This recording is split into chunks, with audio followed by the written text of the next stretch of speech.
Oke, balik lagi bersama saya di sini. Saya akan melanjutkan untuk pembahasan yang nomor 4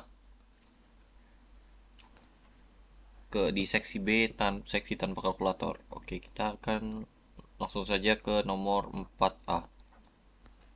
Oke, nomor 4A di sini kita ditanya G aksen 8 sama dengan berapa?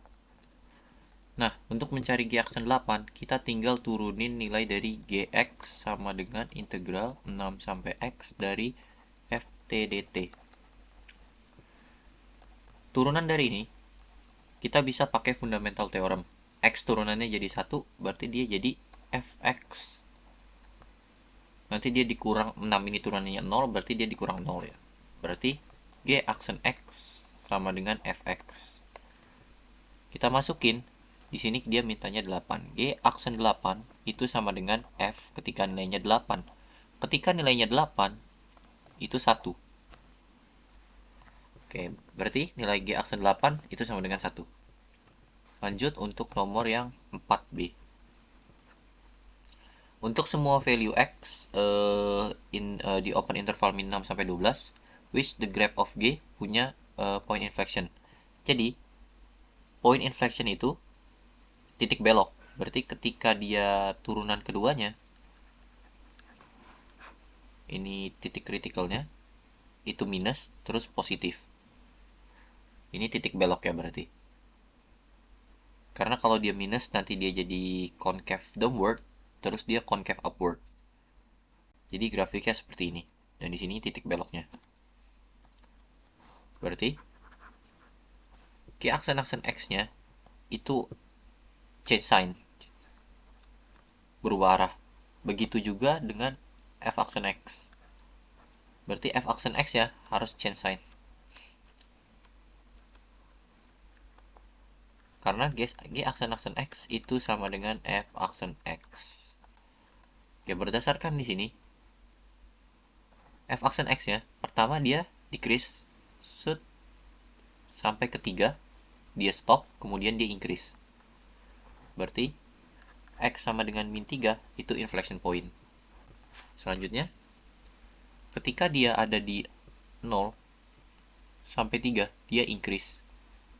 Kemudian dia decrease setelah 3. Berarti salah satunya masuk 3. Dan 6 dia decrease, terus dia increase. Dan juga masuk 6. Nah, kalau misalkan ada yang nanya kenapa 6 masuk, padahal itu dia gradien yang nggak ada, ya bagaimanapun itu tetap masuk karena dia grafiknya continuous. The continuous function f. Jadi dia akan tetap masuk, dia juga differentiable. Nomor 4C, cari value G12 dan G0. Gx sama dengan integral 6 sampai X ft dt. Kita cari dulu G12. G12 itu sama dengan integral 6 sampai 12 dari ft dt.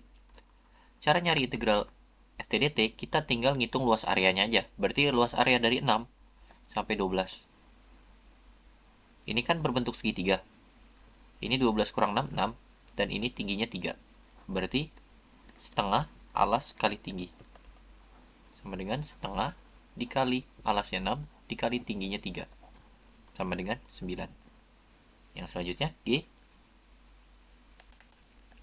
0. Itu berarti sama dengan integral 6 sampai 0 ft dt. Kita ingat di sini integral 0 sampai 6 fx itu sama dengan min integral 0 sampai 6 fx. Ini 6 sampai 0.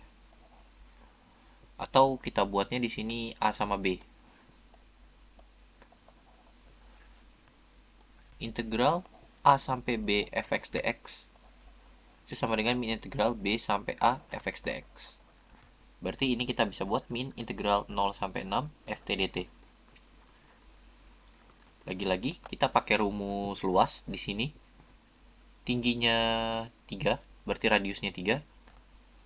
Dan setengah pi r square. Setengah dikali pi dikali r kuadrat min. Sama dengan r kuadratnya 3 kuadrat, jadi 9 per 2 negatif dikali pi. Jadi min 9 pi per 2. Selanjutnya nomor 4D. Yang 4D di sini kita disuruh nyari value dari X, di mana G mendapatkan absolute minimum value-nya di close interval min 6 sampai 12. Kita buat tabelnya dulu di sini. Ini X, terus ini GX. Pertama kita masukin interval awalnya yaitu min 6 sampai 12. Terus kita cari ketika G aksen X itu sama dengan 0. Berarti Fx sama dengan 0. Itu ada di 6 sama di 0. Nih ya, 0 sama 6. Kita tahu value yang 12 sama 6 ini tadi ini 9. Yang ini min 9 pi per 2. Bukan yang ini. Ini min 9 pi per 2. Untuk Gx integral dari 6 sampai 6 FTDT ini sama dengan 0 ya, karena dia 6 sampai 6 apa jumlahnya. Terus yang Fx untuk Gx-nya min 6, berarti dari 6 sampai min 6 FTDT. Nah, ini kita lihat di sini. Ini lingkarannya dia sama ya, guys ya. Dia sama-sama memiliki jari-jari 3. Ya kan? Sama-sama jari-jarinya 3. Berarti ini bakal jadi 0 nanti. Sini 0, 0. Berarti ini bakal jadi absolute minimum value-nya.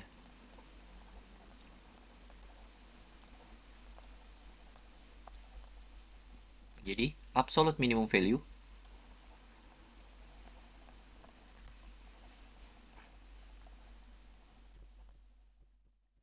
ada saat X sama dengan 0. Dimana Gx sama dengan min 9 pi per 2. Oke. Dah, gitu aja untuk yang nomor 4. Terima kasih buat yang udah nonton. Dadah.